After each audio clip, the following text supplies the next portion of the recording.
Hello everyone, welcome back to the Harsh DSC classes. ఈరోజు మనము ఈ వీడియోలో వచ్చేసి కరెంట్ అఫైర్స్కి సంబంధించినటువంటి క్వశ్చన్స్ అయితే చూద్దాము. అందులో ఫస్ట్ క్వశ్చన్ వచ్చేసి, ఆర్థిక మంత్రిత్వ శాఖ ప్రారంభించిన వన్ స్టేట్ వన్ ఆర్ఆర్బి వ్యూహంలో భాగంగా ప్రతిపాదిత ఏకీకరణ తర్వాత దేశంలో మిగిలి ఉన్న మొత్తం గ్రామీణ బ్యాంకుల సంఖ్య ఎంత అనేసి అడుగుతున్నారండి. సో ఇక్కడ వచ్చేసి మనకు ఆర్థిక మంత్రిత్వ శాఖ వచ్చేసి వన్ స్టేట్ వన్ ఆర్ఆర్బి అంటే వన్ రూరల్ బ్యాంక్కి సంబంధించింది అనమాట. సో ఈ విధంగా ఒక స్టేట్కి ఒక రూరల్ బ్యాంక్ని ఇచ్చిన తర్వాత కూడా మిగిలి ఉన్నటువంటి మొత్తం గ్రామీణ బ్యాంకుల సంఖ్య ఎంత అనేసి అడుగుతున్నారండి. సో ఎంత అంటే 28 బ్యాంకులండి, 28. నెక్స్ట్ క్వశ్చను, పోషణ అభియాన్కు సంబంధించి క్రింది ప్రకటనలను పరిశీలించండి అనేసి ఇచ్చారండి. ఆప్షన్స్లో చూసుకుంటే ఫస్ట్ది, పోషణ్ అభియాన్ను భారత ప్రభుత్వం 2018 మార్చి 8 ప్రారంభించింది అనేసి ఇచ్చారు. సో ఇది 5 సంవత్సరాల కంటే తక్కువ వయసు ఉన్న పిల్లలకు పోషకాహార ఫలితాలను మెరుగుపరచడం లక్ష్యంగా పెట్టుకుంది అనేసి ఇచ్చారండి. సో దీంట్లో ఏవి కరెక్ట్ అంటే ఓన్లీ ఫస్ట్ ఆప్షన్ మాత్రమే కరెక్ట్ అండి. ఈ పోషణ అభియాన్ వచ్చేసి భారత ప్రభుత్వం 2018 మార్చి 8 ప్రారంభించడం జరిగింది. నెక్స్ట్ క్వశ్చను, 2025లో ఆయుష్మాన్ భారత్ జన్ ఆరోగ్య యోజనను అమలు చేసినటువంటి 35వ రాష్ట్రము కేంద్రపాలిత ప్రాంతము ఏది అనేసి అడుగుతున్నారండి. సో ఏది అంటే ఆ కేంద్రపాలిత ప్రాంతము న్యూఢిల్లీ అండి, ఆప్షన్ 3. నెక్స్ట్ క్వశ్చను, ప్రధానమంత్రి ముద్రా పథకం వచ్చేసి మనకు 2025లో ఏప్రిల్ 8 నాటికి 10 సంవత్సరాలు అయితే పూర్తి చేసుకుంటుంది. భారత ప్రభుత్వము తరుణ్ ప్లస్ రుణాలను ప్రవేశపెట్టింది. తరుణ్ ప్లస్ కింద ఎంతవరకు రుణం అందిస్తారు అనేసి ఇచ్చారండి. సో మనకి ప్రధానమంత్రి ముద్రా పథకం వచ్చేసి ఇప్పటికి 10 సంవత్సరాలు అయింది, 2025లో. అంటే మనకు ముద్రా పథకం వచ్చేసి 2005లో ప్రారంభించారండి. 2015లో ప్రారంభించారనమాట. సో ఇప్పుడు 2025 కాబట్టి మొత్తం 10 ఇయర్స్ అయితే అయింది. ఎప్పటికి? ఏప్రిల్ 8కి. సో దీనిలో భాగంగా వీళ్ళు ఏంటంటే తరుణ్ ప్లస్ రుణాలను అయితే ప్రవేశపెట్టింది. ఈ తరుణ్ ప్లస్ కింద మనకు ఎంత రుణాలను ఇస్తారు అంటే 20 లక్షల డబ్బునైతే ఇవ్వడం జరుగుతుందండి. నెక్స్ట్ క్వశ్చను, హరప్పా శకం నాటి 2 ప్రదేశాలను రక్షిత పురావస్తు ప్రదేశాలుగా ఏ రాష్ట్రం ప్రకటించింది అనేసి ఇచ్చారండి. హరప్పా శకం నాటి 2 ప్రదేశాలను రక్షిత పురావస్తు ప్రదేశాలుగా మనకు ఒక రాష్ట్రం అయితే ప్రకటించింది. సో ఏ రాష్ట్రం అండి అది? Haryana, option 2. Next question, Asia cricket council నూతన అధ్యక్షుడిగా ఎవరు నియమితులయ్యారు? ఆసియా క్రికెట్ కౌన్సిల్ నూతన అధ్యక్షుడిగా ఎవరు నియమితులయ్యారు అనేసి అడిగారండి. ఎవరండి? మోసిన్ నఖ్వీ. నెక్స్ట్, రాష్ట్రపతి ద్రౌపది ముర్ము ఏప్రిల్ 7 నుంచి 10 వరకు స్లోవేకియాలో పాటు ఏ దేశాన్ని సందర్శిస్తారు అనేసి ఇచ్చారండి. సో ఏ దేశాన్ని సందర్శించారు అంటే పోర్చుగల్ని కూడా సందర్శించడం జరిగింది. నెక్స్ట్ క్వశ్చను, ఏ రాష్ట్రంలోని కార్వర్ నావల్ బేస్ వద్ద హిందూ మహాసముద్ర నౌకా సాగర్గా కేంద్ర రక్షణ మంత్రి రాజ్నాథ్ సింగ్ INS సునన్యాను జెండా ఊపి ప్రారంభించారు అనేసి ఇచ్చారండి. సో ఏ రాష్ట్రం అండి? మనకు కర్ణాటక రాష్ట్రం. నెక్స్ట్, ప్రధాని మోదీ శ్రీలంక పర్యటన సందర్భంగా భారత్ శ్రీలంకల మధ్య ఎన్ని అవగాహన ఒప్పందాలు కుదిరాయి అనేసి ఇచ్చారండి. సో ఈ శ్రీలంక పర్యటనలో వచ్చేసి మనకు ఎన్ని అవగాహన ఒప్పందాలండి? మొత్తం 7 అవగాహన ఒప్పందాలు అయితే జరగడం జరిగింది. నెక్స్ట్, ఇంగ్లాండ్లో జరిగిన షాండ్ వరల్డ్స్ ఇంటర్నేషనల్ షాండ్ ఆర్ట్స్ ఫెస్టివల్లో కళా సంస్కృతుల అత్యుత్తమ ప్రతిభ కనబరిచిన ప్రతిష్టాత్మక ఫ్రాడ్ డార్టింగ్టన్ అవార్డుతో ఎవరిని సత్కరించారు అనేసి ఇచ్చారండి.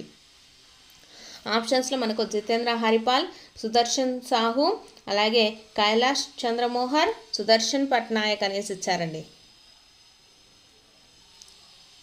సో ఎవరండి?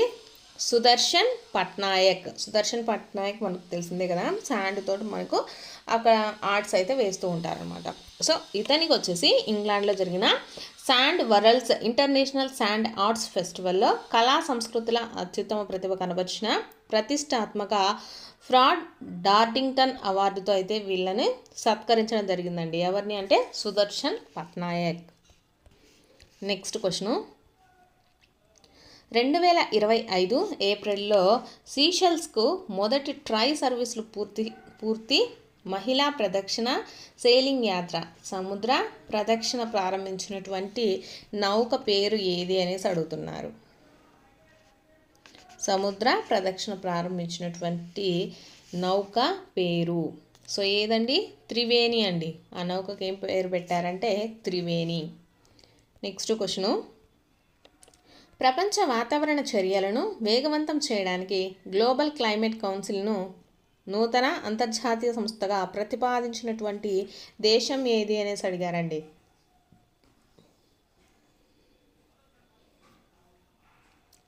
సో ఏ దేశం అండి? బ్రెజిల్ అండి. ఆప్షన్ 2. నెక్స్ట్ క్వశ్చను, విమాన వస్తువులపై ఆసక్తి రక్షణ బిల్లు 2025 ఏవియేషన్ ఫైనాన్స్ లీజింగ్కు సంబంధించిన ఏ అంతర్జాతీయ ఒప్పందంపై ఆధారపడి ఉంటుంది అనేసి ఇచ్చారండి. సో ఇది ఏ ఒప్పందం పైన అండి? క్యాప్టౌన్ కన్వెన్షన్ ఒప్పందం పైన మనకు వస్తువులపైనటువంటి అంటే మనం తీసుకెళ్లేటటువంటి వస్తువులపైన ట్యాక్స్ కానివ్వండి, ఏవియేషన్ ఫైనాన్స్ కానీ లీజింగ్కి సంబంధించినటువంటి ఏ అంతర్జాతీయ ఒప్పందాలపైన ఆధారపడి ఉంటాయంటే క్యాప్టౌన్ కన్వెన్షన్ మీద అండి. నెక్స్ట్ క్వశ్చను, భారత ఎగుమతి సంస్థల సమైక్య నూతన అధ్యక్షుడిగా ఎవరు నియమితులయ్యారు? భారత ఎగుమతి సంస్థల సమైక్య నూతన అధ్యక్షుడిగా ఎవరు నియమితులయ్యారు అనేసి అడిగారండి. సో ఎవరండి నియమితులైంది? ఎస్సి రల్హన్ అండి. నెక్స్ట్ క్వశ్చను,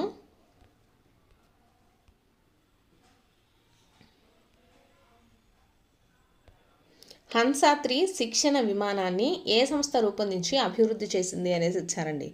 హన్సా 3 శిక్షణ విమానాన్ని అండి. ఆప్షన్స్లో మనకు హిందుస్థాన్ ఏరోనాటికల్ ఇచ్చారు, ISRO, CSIR, national aerospace laboratories, next Bharat electronics limited అనేసి ఇచ్చారు. ఈ హన్సా 3 అనేది మనకు సిఎస్ఐఆర్ అండి, నేషనల్ ఏరోస్పేస్ ల్యాబొరేటరీస్ వాళ్ళు వీళ్ళైతే రూపొందించి అభివృద్ధి చేయడం జరిగింది. Hansa 3. Next, National Council of Applied Economic Research director general Poonam గుప్తాను కేంద్రము Reserve Bank of India deputy గవర్నర్గా ఎంత కాలానికి నియమించింది అనేసి ఇచ్చారు. అంటే మనకు ఇంతకుముందు National Council of Applied Economic Research director ఎవరు అంటే మనకు పూనం గుప్తా అండి. సో ఈమెను వచ్చేసి కేంద్రము రిజర్వ్ బ్యాంక్ ఆఫ్ ఇండియాకి డిప్యూటీ గవర్నర్గా అయితే నియమించారు. సో ఎంతకాలం వరకు నియమించారు అంటే ఇక్కడ వచ్చేసి 3 సంవత్సరాలండి. 3 సంవత్సరాల వరకు పూనం గుప్తా వచ్చేసి డిప్యూటీ గవర్నర్గా ఉంటారు. నెక్స్ట్ క్వశ్చన్, భారత్ ప్రధాని ఏప్రిల్ 3-4 తేదీల్లో థాయిలాండ్లోని బ్యాంకాక్లో జరిగిన ఎన్నో BIMS టెక్ శిఖరాగ్ర సమావేశంలో పాల్గొన్నారు అనేసి అడగడం జరిగింది. సో ఇది వచ్చేసి మనకు 6వదండి, 6వ శిఖరాగ్ర సమావేశం అన్నమాట. నెక్స్ట్ క్వశ్చను, వక్ఫ్ సవరణ బిల్లు 2025 లోక్సభలో ఏప్రిల్ 2న ఆమోదం పొందింది. ఈ చట్టము ఏ వక్ఫ్ చట్టాన్ని సవరించడానికి ప్రయత్నిస్తుంది అనేసి ఇచ్చారండి. ఈ వక్ఫ్ చట్టం వచ్చేసి మనకు ముస్లింలకు సంబంధించినటువంటి చట్టం అండి. అంటే ముస్లింలకు సంబంధించి మతపరమైనటువంటి కానివ్వండి, వాళ్ళకు సంబంధించినటువంటి ఏవైనా సరే చట్టాలను చేయడానికి కానీ, లేకపోతే వాళ్ళకి సంబంధించినటువంటి మతపరమైన చర్యలను తీసుకోవడానికి కానీ ఈ చట్టం అనేది రూపొందించారనమాట. సో ఏ సంవత్సరంలో రూపొందించారు అంటే 1995వ సంవత్సరంలో మనకు మొదటగా ఈ వక్ఫ్ చట్టాన్ని అయితే ముస్లిం వాళ్ళకి పెట్టడం జరిగింది. సో దాంట్లో కొన్ని సవరణల కోసం మనకు ఇక్కడ 2025 లోక్సభలో అయితే వాళ్ళు మళ్ళీ బిల్లును ప్రవేశపెడితే ఏప్రిల్ 2న అయితే మనకు ఆమోదం జరిగిందండి. సో ఫస్ట్ వక్ఫ్ చట్టం వచ్చేసి మనకు ఎప్పుడు వేశారు అంటే 1995లో చేయడం జరిగింది. ఇప్పుడు సవరణ చేశారనమాట దాంట్లో కొన్ని. సో అవి వచ్చేసి మనకు 2025 ఏప్రిల్ 2న అయితే ఆమోదం పొందాయి. సో ఇవి వచ్చి మనకు కరెంట్ అఫైర్స్కి సంబంధించినటువంటి బిట్స్. మీకు కనుక వీడియో నచ్చితే తప్పకుండా లైక్ చేయండి. అలాగే